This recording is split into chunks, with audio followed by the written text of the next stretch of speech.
welcome to Creative Coloring with Erum. Today we will be making a one-layer stamped panel which will include a bit of masking, no-line watercolor and stenciling.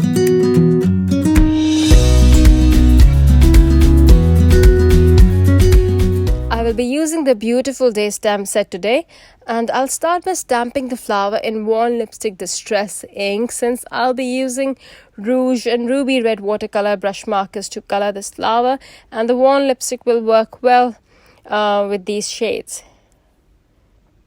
Next, I'll mask the flower and stamp the filler foliage and leaves. For the leaves, I used Shabby Shutters Distress ink, and for the foliage, I used Antique Linen Distress ink. The foliage didn't stamp properly, so I'll be eyeballing that later on while coloring. You will see that it will work out in the end. The first thing I did was to go over the stamens with a permanent black pen. Once this was done, I picked up Rouge Watercolor Brush Marker and directly applied the pigment onto the petal, which I then spread around with a water brush.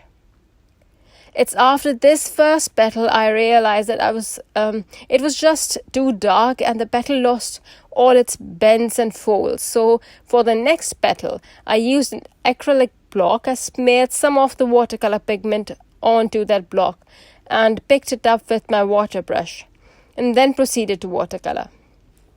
You can make it darker later on, but start light. To add depth, I will use Ruby Red Watercolor Brush Marker. For the leaves, I'll use Moss and Limeade Watercolor Brush Markers, and for the filler flowers, I will use Warm Sunshine and Autumn Blaze. I will leave you with some music. The watercolor process is a little long, so I fast forwarded it for you. But you can slow it down to the speed that suits you. Just don't forget to mute.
After I'm done with the watercolor, I'll use the Grid Stencil to add a bit of pattern to my background to provide a base for my floral arrangement as it looks like it's floating. I'll use Shabby Shutter's Distress ink and a blending brush for inking. I'll apply more pressure on the right hand side so the design or the pattern is darker, and as I move to the left and towards the top, I'll reduce the pressure, creating a gradient like effect so the pattern diffuses as we move towards the left and towards the top edge. You will also notice that I'm not worried about the filler flowers or the leaves, so I did not mask them because the leaves are green and you won't notice the stenciling on them. Plus, I'm trying to be a little careful as to not go over those parts. This is why I'm using a smaller size brush to have more control over the ink blending. After removing the stencil, I still thought the image needed a bit of shadow, so to add that for depth, I will use a black color pencil and add a bit of shadow. This is a regular Kits Faber-Castell black pencil. It is not very pigmented, but it does the job. You can even use your graphite pencil and a blending stump. It is one of my favorites to use for shadows. Next, I'll add fine black paint splatters. A lot of you have asked about the black paint I use, and it is from the 36 pan watercolor set by Altenew. To finish off, I'll add a black strip with heat embossed sentiment, and that's it. My card is ready. I hope you enjoyed today's coloring session. Thank you everyone for watching. Bye.